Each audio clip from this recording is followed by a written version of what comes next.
10 মার্চের মধ্যে শিক্ষার্থীর কাছে বই পৌঁছে যাবে বলে জানালেন বিদায়ী শিক্ষা উপদেষ্টা ওয়াহিদ উদ্দিন মাহমুদ। দুপুরে সচিবালয়ে সাংবাদিকদের এই আশাবাদের কথা জানান তিনি। এদিকে বিজ্ঞান ও প্রযুক্তি ভিত্তিক সামাজিক ন্যায় বিচার প্রতিষ্ঠা এবং মূল্যবোধ তৈরিতে কাজ করে যাওয়ার প্রত্যয় জানালেন নতুন শিক্ষা উপদেষ্টা অধ্যাপক CR আবরার। শামীমুজ্জামান চৌধুরীর রিপোর্ট।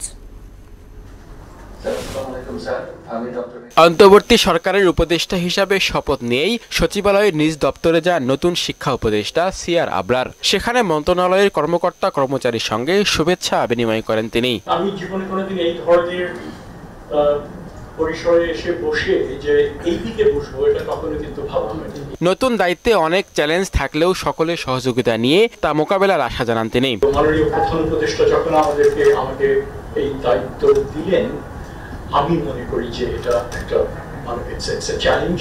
উনি আমাকে এটাও বলছেন যে সময় মধ্যে দায়িত্বটা নিচ্ছ, আমরা তো স্যারের কাছ থেকে শুনলাম কি টালমাটাল সমস্যার মধ্যে তিনি এবং এই টিমকে নিয়ে তিনি এই দায়িত্ব পালন করেছেন। বিজ্ঞান ও প্রযুক্তি ভিত্তিক সামাজিক ন্যায় বিচার প্রতিষ্ঠা ও মূল্যবোধ তৈরিতে কাজ করে যাওয়ার প্রত্যয় ব্যক্ত করে নতুন এই উপদেষ্টা। আমি এমন এক শিক্ষা ব্যবস্থার কথা ভাবি যা হবে ব্যক্তির কর্মদক্ষতা অর্জন, তার আত্ম উন্নয়নের উপযুক্ত পথ, যা হবে আর্থসামাজিক উন্নয়ন ও বিজ্ঞান প্রযুক্তি ভিত্তিক উৎকর্ষে সহায়ক। এ সময় আগামী 10 মার্চের মধ্যে শিক্ষার্থীদের হাতে বই পৌঁছে যাবে বলেও জানান বিদায়ী উপদেষ্টা ওয়াহিদ উদ্দিন মাহমুদ। ফেব্রুয়ারি শেষ পর্যন্ত কিন্তু হয়তো মার্চের 10 তারিখে পর্যন্ত সব জায়গায় যাবে।